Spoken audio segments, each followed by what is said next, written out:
बहुत सालों पहले मंगलपुर नाम का एक गांव था। उस गांव के लोग खेती और कई तरह के व्यापार करके अपना गुजारा करते थे। सभी लोग एक दूसरे की मदद करते थे और खुशी खुशी रहते थे। अपने नाम की तरह ही वो गांव सचमुच मंगलमय था। लेकिन मंगलपुर गांव के बाहर एक घना जंगल था। एक दिन उस जंगल में एक बूढ़ी डायन आकर रहने लगी।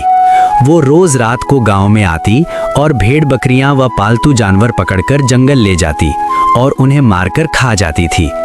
गांव वालों को समझ ही नहीं आता था कि उनके जानवर अचानक कहां गायब हो जाते हैं। एक दिन डायन ने सोचा, बहुत दिन हो गए, अब मुझे जानवरों से मन भर गया है। आज तो मैं किसी छोटे बच्चे का मांस खाऊंगी। ये सोचकर वो रात में गांव पहुंची और एक घर में सोते हुए छोटे बच्चे को उठाकर जंगल की ओर ले जाने लगी। उसी समय पिंटू नाम का एक लकड़हारा जंगल में लकड़ियां काट रहा था।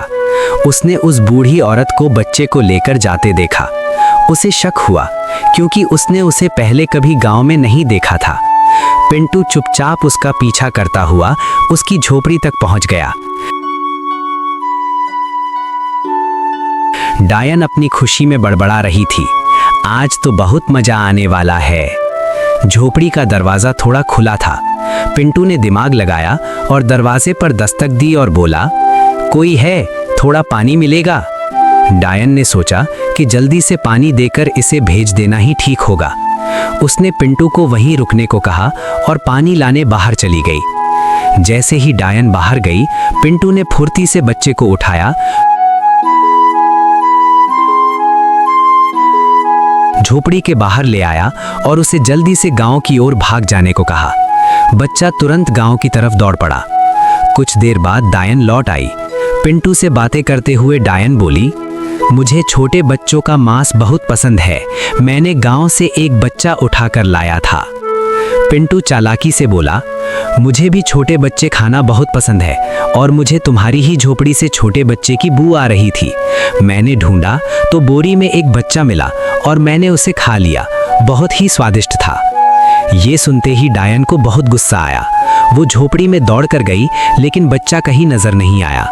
गुस्से से लाल होकर वो चिल्लाई, तुम तो एक साधारण लकड़हारे लगते हो। जरूर तुमने ही उस बच्चे को भगाया है। मेरे सामने झूठ मत बोलो। पिंटू बोला, हाँ मैं लकड़हारा हूँ, लेकिन ये बात सिर्फ बाहर के लोगों के लिए है। असल में मैं एक तांत्रिक हूँ। मुझे काला जादू आता है और मुझे छोटे बच्चे खाना बहुत पसंद है। डायन और भड़क गई और बोली, वो बच्चा मैंने बड़ी मुश्किल से लाया था। तुम उसे कैसे खा सकते हो? वो सिर्फ मेरा था। पिंटू बोला, आप चिंता मत करो, मैं आपको गांव से एक और छोटा बच्चा लाकर दे दूंगा। बस थोड़ा इंतजार कीजिए। डायन बोली, लेकिन गांव पहुंचने में बहुत देर हो जाएगी। पिंटू बोला, क्यों ना हम दोनों इसी झाड़ू पर सवार होकर उड़ जाएं? कुछ ही पलों में गांव की सीमा पर पहुंच जाएंगे। डायन खुश होकर मान गई। दोनों झाड़ू पर बैठकर उड़ते हुए गांव की सीमा पर पहुंच गए। डायन बोली, अब जल्दी जाओ और बच्चा लेकर आओ। तभी पिंटू ने झट से डायन से झाड़ू छीन लिया। डायन चिल्लाई, नहीं, वो झाड़ू मुझे दे दो। लेकिन पिंटू ने झाड़ू तोड़ दिया। झाड़ू टूटते ही डायन की सारी ताकत खत्म हो गई। उसी समय वो छोटा बच्चा गांव वालों को लेकर वहां पहुंच गया।